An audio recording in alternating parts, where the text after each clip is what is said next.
Bar അസോസിയേഷന്റെ president V Sunilkumar ഇപ്പോൾ മാധ്യമങ്ങളോട് പ്രതികരിക്കുന്നത് തത്സമയ കാരണമാണ് ഇനി പറയാൻ പോകുന്നത്.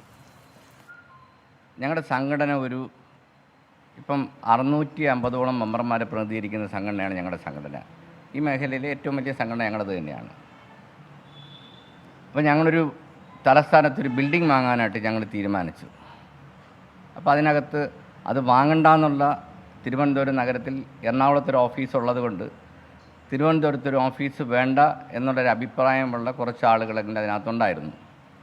പലപ്പോഴും അവരെതിരായിട്ട് ഈ നമ്മുടെ കമ്മിറ്റി പലപ്പോഴും ശബ്ദം ഉയർത്തിയിട്ടുമുണ്ട്. അപ്പം 2 തവണ തീരുമാനിച്ചിട്ട് നടപ്പിലാക്കാൻ കഴിഞ്ഞില്ല. 3ാമത് ഞങ്ങളുടെ ശക്തിയായിട്ട് അത് നടപ്പിലാക്കാൻ തീരുമാനിച്ചു. അപ്പം ഞങ്ങൾ അതുമായി ബന്ധപ്പെട്ട് ഈ 30-ാം തീയതിയാണ് അതിൻ്റെ കരാർ കാലാവധി തീരുന്നത്. ഒരു അമേരിക്കൻ കക്ഷിയാണ് ഈ 30-ാം തീയതിയാണ് തീരുന്നത്. ഞങ്ങൾക്ക് യഥാർത്ഥത്തിൽ 650 മെമ്പർമാരുണ്ടെങ്കിലും 450 മെമ്പർമാർ ഏകദേശം 4 കോടി രൂപയോടെ ഞാൻ കളക്ട് ചെയ്യാൻ കഴിഞ്ഞത്. നിങ്ങൾക്കറിയാം 1 ലക്ഷം രൂപ വെച്ചാണ് ഒരു മെമ്പറിൽ നിന്ന് കളക്ട് ചെയ്യുന്നത്. 4 കോടി രൂപ കളക്ട് ചെയ്യാൻ കഴിഞ്ഞു. ഇനി ആകെ 5-6 ദിവസം മാത്രമേ ഇതിൻ്റെ കരാറ് പൂർത്തീകരിക്കാനുള്ള ദിവസമുള്ള. പുള്ളിക്ക് അമേരിക്കയിലേക്ക് പോവുകയും വേണം. അല്ല, കൃത്യമായ എവിഡൻസ് ഉള്ളതാണ്, ഇതൊന്നും വെറുതെ പറയുന്നതല്ല. ഈ രൂപ മുഴുവൻ ഞങ്ങൾ ഒരു കാശും ആരെയും നിന്ന് വാങ്ങിയിട്ടില്ല. ഇതെല്ലാം ഞങ്ങൾ അക്കൗണ്ട് വഴി ട്രാൻസ്ഫർ ചെയ്ത് വന്നിട്ടുള്ള കാശാണ്. കരാറിൻ്റെ ഇതെല്ലാം ഞങ്ങളുടെ കയ്യിലുണ്ട്. കരാർ കാലാവധി തീരാൻ ഇനി 5-6 ദിവസമേ ഉള്ളൂ. അപ്പോൾ അടിയന്തരമായി ഇന്നലെ ഞങ്ങൾ എറണാകുളത്തൊരു മീറ്റിംഗ് വിളിച്ചു കൂട്ടി. അപ്പോൾ വിളിച്ചു കൂട്ടിയിട്ട് ഞങ്ങൾ പറഞ്ഞു, ഇത് ചെയ്യണമെങ്കിൽ ഇനി 1.5 കോടി രൂപയോടെ, കാര്യം 5,60,00,000 രൂപയോളം അതിൻ്റെ ഉടമസ്ഥന് കൊടുക്കണം. അതിൻ്റെ എഴുതാനും മറ്റ് ചിലവുകൾക്കുമായിട്ട് ഏകദേശം 60 ലക്ഷം രൂപയോളം വേണം.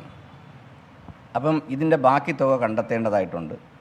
അതുകൊണ്ട് നമുക്ക് പെട്ടെന്ന് ഇത് കണ്ടെത്താൻ കഴിയില്ല. അതുകൊണ്ട് എക്സിക്യൂട്ടീവ് കമ്മിറ്റി മെമ്പർമാർ 2.5 ലക്ഷം രൂപ വെച്ചിട്ട് ഞങ്ങൾക്ക് ലോണ് തരണം, സ്റ്റേറ്റ് കമ്മിറ്റിക്ക് ലോണ് തരണം എന്ന് പറഞ്ഞു. അപ്പോൾ ലോണ് തരണം എന്ന് പറഞ്ഞപ്പം അതിനോട് ഈ പറഞ്ഞ അനിമോനടക്കമുള്ള ആളുകൾ എതിർപ്പ് പ്രകടിപ്പിച്ചു. അപ്പോൾ ഇത് മാത്രമല്ല നടന്നത്. ഇതിനു മുമ്പ് തന്നെ ഇത് ഞങ്ങൾ നടപ്പിലാക്കാൻ തീരുമാനിച്ചപ്പം തന്നെ ഇടുക്കിയിൽ അനിമോനടക്കമുള്ള ചില ആളുകളും കൊല്ലത്തുള്ള ചില ആളുകളും ഒക്കെ ചേർന്നുകൊണ്ട് വേറൊരു സംഘടന രൂപീകരിക്കുന്ന തരത്തിലേക്കുള്ളൊരു പ്രവൃത്തി ആരംഭിച്ചിട്ട് ഒരു 2 മാസത്തോളമായി. അപ്പോൾ ഞങ്ങളത് ഇന്നലത്തെ കമ്മിറ്റിയിൽ അനിമോൻ ഇരിക്കെ തന്നെ വളരെ ശക്തിയായിട്ട് ഇതിനെക്കുറിച്ച് ചർച്ച ചെയ്തു. അനിമോൻ്റെ നേതൃത്വത്തിൽ ഇത്തരത്തിൽ പ്രവൃത്തി നടത്തുന്നത് ശരിയല്ല. ബിൽഡിംഗ് ഫണ്ട് ഏറ്റവും കളക്ഷൻ കുറച്ച് കിട്ടിയ ജില്ല ഇടുക്കി ജില്ലയാണ്. ഇത്തരത്തിൽ ചർച്ച ചെയ്തു. ഇപ്പോൾ സംഘടനയ്ക്ക് നിരക്കാത്ത രീതിയിൽ വേറൊരു അസോസിയേഷൻ രൂപീകരിക്കാനുള്ള ശ്രമങ്ങൾ നടത്തി എന്നുള്ളത് കൊണ്ട് തന്നെ അനിമോനെ സസ്പെൻഡ് ചെയ്യാൻ തീരുമാനിച്ചു. അപ്പം തന്നെ അനിമോൻ അവിടെ നിന്ന് ഇറങ്ങി വെളിയിലേക്ക് പോയി. അനിമോൻ ഇറങ്ങി പോവുകയും ചെയ്തു. അല്ലാതെ ഇതുമായി ബന്ധപ്പെട്ട് വേറൊരു ചർച്ചയും ഞങ്ങളവിടെ ചെയ്തിട്ടില്ല. പിന്നെ ഈ 2.5 ലക്ഷം രൂപ ഞങ്ങൾ ലോണായിട്ടാണ് വാങ്ങുന്നത്. ഈ പൈസ കിട്ടാനുള്ള ജില്ലകളിൽ നിന്ന് ഇമീഡിയറ്റായിട്ട് കളക്ട് ചെയ്ത് തരികയും ആ രൂപ തിരിച്ചു കൊടുക്കുകയും ചെയ്യണമെന്നാണ് ഞങ്ങൾ തീരുമാനിച്ചിട്ടുള്ളത്. ഇനി ഡ്രൈഡേയുടെ മറ്റ് കാര്യങ്ങളെന്ന് പറയുന്നത്, ഞങ്ങൾ ഈ സംഘടന വന്ന് 2 വർഷം കഴിഞ്ഞ് അന്ന് മുതൽ ഞങ്ങൾ ഗവൺമെൻറ്റിനോട് ആവശ്യപ്പെടുന്നതാണ് ഡ്രൈഡേ ഒഴിവാക്കി തരണമെന്നും സമയപരിധി കൂട്ടിത്തരണമെന്നുള്ളത്. ഞങ്ങൾ ഒരു റെപ്രസെൻറ്റേഷൻ അല്ല, 20ഓ 25ഓ റെപ്രസെൻറ്റേഷൻ ഈ ഗവൺമെൻറ് മുമ്പിൽ കൊടുത്തിട്ടുണ്ട്. ഞങ്ങൾ മാത്രമല്ല, ടൂറിസം മേഖലയിൽ പ്രവർത്തിക്കുന്ന 25ഓളം സംഘടനകൾ ഈ ആവശ്യം ഉന്നയിച്ചിട്ടുണ്ട്.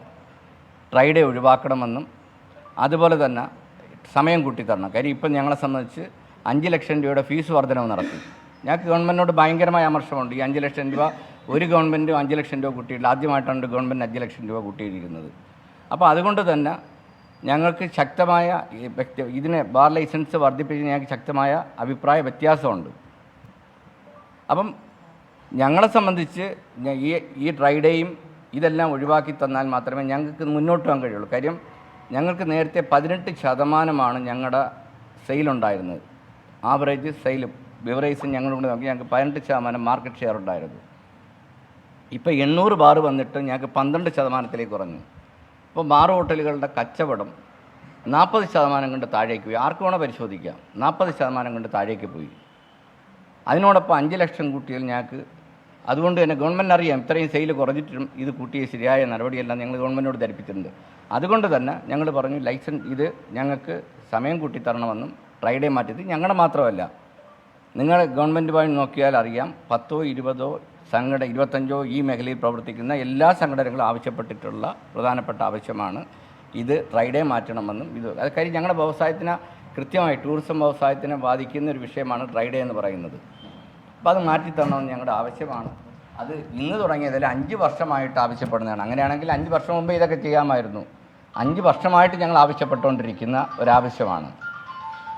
ഞങ്ങൾ ഒരു പൈസ പിരിച്ചാലും ഞങ്ങൾ അക്കൗണ്ട് വഴിയുള്ള കാര്യങ്ങൾ മാത്രമേ ഉള്ളൂ.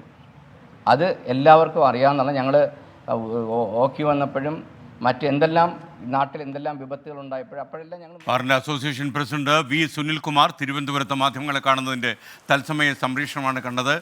ഒരു ശബ്ദരേഖ പുറത്തു വന്നതിൻ്റെ പശ്ചാത്തലത്തിലാണ് ഈ വെളിവാക്കൽ.